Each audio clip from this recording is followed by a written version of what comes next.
Hello guys, இன்னைக்கு நம்ம பார்க்க போகிறது every one else is return episode 4 தான். ஸோ வீடியோக்குள்ளே போகிறதுக்கு முன்னாடி மறக்காம எல்லாருமே ஒரே ஒரு லைக்கை போட்டுருங்க. நான் அப்போ தான் இன்னமும் நிறைய பேருக்கு ரெக்கமெண்ட் ஆகும். அதே மாதிரி சப்ஸ்கிரைப் பண்ணி பெல் ஐக்கனையும் அழுத்தி வச்சுக்கோங்க. ஏன்னா அப்போ தான் ஒரு எபிசோட உங்களை தேடி வரும். சரி வாங்க நம்ம டைம் மிஸ் பண்ணாமல் எப்பிக்குள்ளே போகலாம். போன எபிசோட்ல லான்சர் அப்படின்னு ஒரு ஸ்கில்லை தேர்ந்தெடுத்திருப்பான். இது ஸ்பியர்மேன்ஷிப்போட ஒரு ஸ்கில் தான். இந்த இடத்துல என்னன்னு தெரியல, அவன் தேர்ந்தெடுத்தோடனே ஸ்கில் வந்து அப்படியே மாறுது. அதை பார்த்தோன்னே நம்ம ஹீரோ ரொம்ப ஷாக் ஆகுறான். ஆமா, எதுக்கு இதோட பேர் அப்படியே சேஞ்ச் ஆச்சு? பிளட் லான்சர் அப்படின்னு போட்டிருக்கு. இது என்ன? இது கேட்டவுடனே நம்ம ரெண்டு ரொம்ப ஷாக் ஆகுறா. ஸ்டார்டிங்லயே நான் எதிர்பார்க்கல உனக்கு இப்படி ஒரு யூனிக்கான ஜாப் கிடைக்கும்னு. இதுதான் உனக்கு ஃபர்ஸ்ட் டைம். அப்படி இருக்கும் போதும் உனக்கு ஒரு யூனிக்கான கிளாஸ் கிடைச்சிருக்கு. இது இருக்கிறதுலயே ரொம்ப அரிய வாய்ப்பு தெரியுமா? ஏன்னா யாருக்கு அதிகமான எக்ஸ்பீரியன்ஸ் இருக்கும் உங்களுக்கு ஒண்டிதான் இந்த உலகத்துல இந்த மாதிரி விஷயம் வந்து கிடைக்கும். உனக்கு இப்ப கிடைக்கவும் செஞ்சிருக்கு. நீ என்ன பண்ணிருக்க? சீக்கிரமா தேர்ந்தெடாத. கேட்டவுடனே யோசிக்காம நம்ம ஹீரோவா அந்த தட்டி விடுறான். அங்க அவனோட ஸ்ட்ரென்த்ல இருந்து மானாலேருந்து எல்லாமே ஏறுது. அவனோட லெவலு அது டைரக்டா இப்போ 18க்கு வந்துச்சு. இந்த இடத்துல பிளட் ஸ்பியர்மேன் அப்படின்னு ஒரு ஸ்கில்லை பத்தி தான் நம்ம ரெண்டு சொல்லிருப்பான். நான் நம்ம ஆளுக்கு ஏதோ பிளாட் லான்சர் அப்படின்னு ஒரு ஸ்கில் தான் கிடைக்குது. புரியல, இது ரெண்டு வார்த்தையும் ஒண்ணுதானா? அதனால நம்ம ஹீரோ கிட்ட அவ சொல்லிடுறான், இனிமே ஒண்ணுதான், அவளைக்கும் நீ கண்டுக்காதன்னு. அந்த இடத்துல நம்ம ஹீரோக்கும் உடனே டிஃபரன்ஸ் வந்து தெரியுது. அவனோட பாடி கை எல்லாமே அப்படியே சேஞ்ச் ஆன மாதிரி அவனுக்கு தெரியுது. அதான் பாடிக்குள்ள நிறையவே சேஞ்ச் ஆகி இந்த மாதிரி தெரிஞ்சாலும் வெளியில டிஃப்ரெண்டா அவளுக்கும் தெரியல.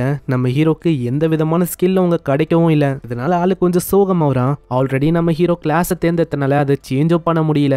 பின்னாடியே ரெண்டும் சொல்றான், நீ வந்து கவலைப்படாத, இப்போதைக்கு உனக்கு கிடைக்காம இருக்கலாம், ஆனா கண்டிப்பா 3வது கிளாஸ் அப்போ இதை விடவும் பவர்ஃபுல்லான ஒரு பவரை நீ அடைவ. ஏன்னா நீ பண்ற எல்லா விஷயமும் இப்போ சிஸ்டம் வழியா ரெக்கார்ட் ஆயின்னு இருக்கு. அதனால நீ வந்து கவலையே பட வேணாம் அப்படின்னு சொல்ல நம்ம ஹீரோக்கா அங்க சந்தோஷமா இருக்கு. நாம சந்தோஷம் முடியறதுக்குள்ளேயே அவ வந்து புச்சி இழுக்கிறா. என்ன பண்ண இருக்கு, சீக்கிரமா போ, ஆல்ரெடி உன்கிட்ட சொன்னேன் அந்த இடத்துல ஒரு பெரிய மாஸ்டர் வந்து வந்திருக்கு. ஓடும் போதே ஆளும் கத்துறான், தயவு செஞ்சு என்னோட முடிய பூச்சை ஒண்டி இழுக்காத, ஓடி போயாகணும். ஏன்னா உன்ன மாதிரி ஏகப்பட்ட ஆளுங்க அது கூட சண்டை போட்டு இருப்பாங்க. நல்ல யோசி, ஆல்ரெடி நம்ம ஒரு எம்பரஸை பார்த்தோம், அவளும் இதே மாதிரி சண்டை போறதுக்கு வந்திருக்கலாம். இப்போ நம்மளுக்கு கிடைக்கிற ஒரு கொஸ்டும் எவனால கிடைக்கிற கொஸ்டா, அதனால நம்ம சீக்கிரமா முடிக்கணும். எவ்வளவுக்கு எவ்வளவு நம்ம கொஸ்ட முடிக்கிறோமோ அதுக்கேற்ற மாதிரி ரிவார்டும் பெருசா நம்மளுக்கு கிடைக்கும்.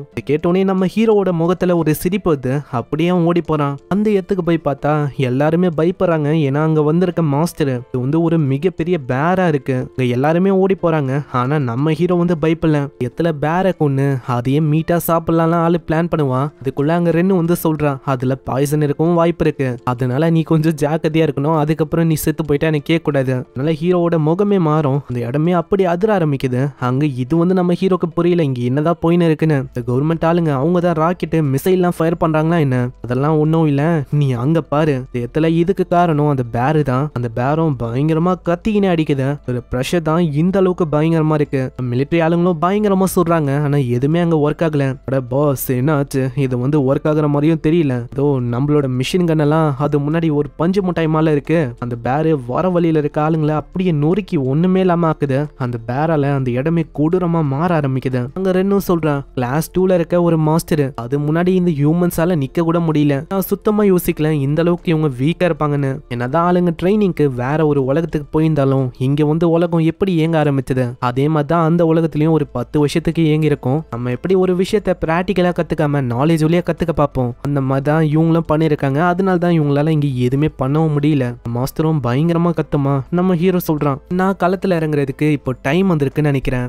ஏன்னா நான் வந்து இப்போ ரெடியா இருக்கேன். இப்படி சொல்லும் போது உன்னோட உடம்புல ஒரு பயங்கரமான எனர்ஜி அப்படியே க்ளோ ஆகுது. ஆல்ரெடி இப்போதான் ஒரு புது ஸ்கில் உனக்கு கிடைச்சிருக்கும். இதனால இப்போ அவன் பயங்கர பவரா மாறிட்டான். அந்த இடத்துல ஒரு பயங்கரமான தாக்குதல் அவன் தாக்க வரான். அது வரைக்கும் அந்த பேரு அது வந்து நோட்டீஸே பண்ணல. அங்க ரெண்டும் கத்தி சொல்றான், அது ஏன்னா பேரு வந்து எப்படிப்பட்ட கிரியேச்சர்னா அதை தாக்க ஆரம்பிச்சா ஒண்டிதான் அது நோட்டீஸே பண்ணுமா. ஒரு வாய்ப்பா வச்சு அதோட மண்டையிலேயே ஒரு அடியை போடுறான். அந்த அடியில டேமேஜ் வந்து ஏற்படுது. ஆனா அதனால அதுக்கு அவளுக்கு பெருசா எதுவுமே ஆகல. எனக்கு அப்பயே தெரியும் இந்த மாதிரி ஒரு பெரிய மாஸ்டரை ஒரே அடியில சாய்க்கிறதுலாம் வாய்ப்பே இல்ல. இது ஃபர்ஸ்ட் கிளாஸையும் தாண்டி செகண்ட் கிளாஸுக்கு எவ்வளோ இருக்கு. அப்படி இருக்கும் போது நான் இன்னமும் நிறையவே தாக்குதலை பண்ணணும்னு நினைக்கிறேன். ஆனா அதுக்கு முன்னாடி இங்க இருக்கிற ஆளுங்களை நான் சேஃப் ஆக்கணும். நீங்களாம் என்ன பண்ணிருக்கீங்க, சைடா போங்க. நான் நீங்க எவ்வளவுக்கு எவ்வளவு இங்க இருக்கீங்களோ உங்களுக்கு ஆபத்து தான் அதிகமாகும். கேட்டவனே எல்லாருமே தேய்ச்சிக்கணும் ஓறாங்க.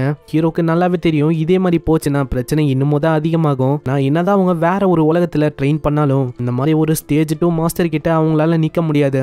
வேற ஒரு பயங்கரமான பீம் அட்டாக் பந்து இதுல இருந்து ஆளு அசால்ட்டா தப்பிக்கிறான். தப்பிச்ச அடுத்த செகண்ட் பயங்கரமா கையிலேயே அவன் தாக்குறான். இந்த மாதிரி நம்ம ஹீரோ அட்டாக்ஸ் பண்ணும்போது நம்ம ரெண்டுக்கா ஏதோ ரோலர் கோஸ்டர்ல போனா எப்படி ஃபீல் ஆகும் அந்த மாதிரி அவளுக்கு ஃபீல் ஆகுது. ஜாலியாவை என்ஜாய் பண்ண இருக்கா, இது நல்லா இருக்குன்னு. அந்த இடத்துல பேரும் கடுப்பாய் பயங்கரமான தாக்குச்சு. ஆனா நான் எப்படியோ தப்பிச்சிட்டேன். நான் யோசிச்ச மாதிரி நான் தான் 2 அட்டாக் பண்ணியும் இதோட உடம்பை என்னால ஒண்ணுமே ஆக்க முடியல. நான் இப்பவும் கவலைப்படுறது என்னன்னா, நான் வந்து மேக் பண்ண இந்த ஸ்பியர் நான் என்னோட முழு பவரை ஊண்டி காட்டிட்டா இதால தாக்கு பிடிக்க முடியுமா? நான் என்னோட பாடி வந்து பழையபடி தான் இருக்கு.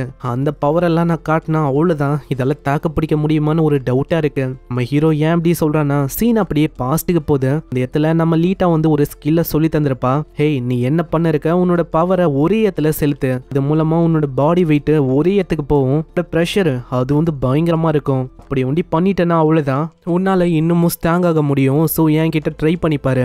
லீட்டா கிட்ட ஆளு எவ்வளவோ ட்ரை பண்ணிருப்பான், ஆனா எதுவுமே அங்க வேலைக்கு ஆகல. கடைசியில நம்ம ஹீரோ தான் பயங்கரமா அடி வாங்கியிருப்பான். நல்ல லீட்டா தான் அங்க உட்கார வச்சு, பரவாயில்ல நீ அதுக்கெல்லாம் கவலைப்படாத, சேனை அட்டாக் பண்ணது ஒரு நல்ல அட்டாக் ஆயிடுச்சு. மூலமா நீ என்னோட முடியில அட்டாக் பண்ணிட்ட பாரு, என்னோட முடி வந்து இப்போ கீழே வந்திருக்கு. அப்படியா? அப்பனா நான் கத்துக்கினேன்னா என்ன? ஆமா, உண்மையை சொன்னா நீ அந்த அட்டாக்க கத்துக்கின, இப்போ உன்னால அதை பண்ண முடியும். கேட்டவுடனே ஆளுக்கு அவ்வளவு சந்தோஷம். சீன் அப்படியே பிரசன்ட் கொது. நம்ம ஹீரோ பல வருஷத்துக்கு முன்னாடியே அந்த அட்டாக்க கத்துக்கினா, இப்போ அதை பண்றதுக்கு கரெக்டான டைம்னு நினைக்கிறேன். அந்த எத்துல அதே டெக்னிக் அவன் பயன்படுத்துறான். எல்லா பாடி வெயிட்டும் ஒரே ஒரு எத்துக்கு கொண்டு வந்து பயங்கரமா ஒரு வீசுறான். இதனால அதோட மண்டியை பிச்சுக்குது. ஃபைனலா நம்ம ஹீரோ டிஃபீட் பண்ண மாதிரியும் காட்டுது. இதுக்கு ஏகப்பட்ட எக்ஸ்பீரியன்ஸ் பாயிண்ட் அவனுக்கு கிடைக்குது.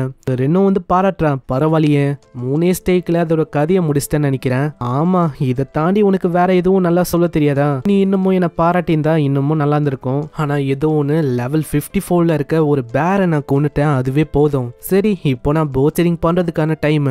பேரு கிட்ட போகும்போது அந்த பேரோட உடம்பு இது வந்து கொஞ்சம் கொஞ்சமா அப்படியே சுருங்க ஆரம்பிக்குது. பார்த்து ஆளு ரொம்ப ஆச்சரியமா வரான். அப்புறம் தான் நம்ம ஹீரோக்கு புரியுது, அந்த இடத்துல அந்த பேர் வந்து ஒரு ஸ்கில்ல பயன்படுத்தி இருக்கு, ஐடென்டிஃபிகேஷன். அந்த ஸ்கில் மூலமா தான் அது இந்த அளவுக்கு ரொம்ப ஸ்ட்ராங்கா மாறி இருக்கு. அது எந்த போனக்கு அப்புறம் அந்த ஸ்கில்லும் தன்னால டீஆக்டிவேட் ஆயிடுச்சு. அந்த இடத்துல நானும் ரெண்டு கிட்ட இந்த விஷயத்த பத்தி எல்லாம் பேசினிருப்பேனா, ஒரு கார்ல நிறைய பேர் வந்து இறங்குறாங்க. எங்கே இந்த எபிசோட முடியுது. வந்து இறங்குனாங்களே அவங்க எல்லாம் ஹையான எபிலிட்டியோட இருக்கிற வீக்னஸ் தான் என்ன கொஞ்சம் லேட்டா வந்திருக்காங்க. அதுக்கப்புறம் தான் கதை இன்னமும் வேற லெவல்ல போகும். நம்ம ஹீரோவோட உண்மையான ஸ்கில்லை அவங்க காட்டல. இதுக்கப்புறம் தான் நம்மளுக்கு தெரிய வரும். அந்த ஸ்கில்லை பாக்குறதுக்கு தயாரா இருங்க. அதே மாதிரி இந்த சேனலுக்கு இது வரைக்கும் நீங்க சப்ஸ்கிரைப் பண்ணலையா, சப்ஸ்கிரைப் பண்ணிக்கோங்க. கீழே ஒரே ஒரு லைக் போட்டுருங்க. நான் அப்பதான் நிறைய பேருக்கு ரெக்கமெண்ட் ஆகும். என்னோட மெயின் மான்வா சேனல்ல ஒரு ரெயின்போ மான்வான்னு ஒன்று இருக்கும். அதை நீங்க பார்க்கலன்னா மறக்காம அதையும் செக் அவுட் பண்ணுங்க. நான் உங்களை அங்க சந்திக்கிறேன். அது வரைக்கும் தேங்க்யூ ஃபார் வாட்சிங். சைனரா.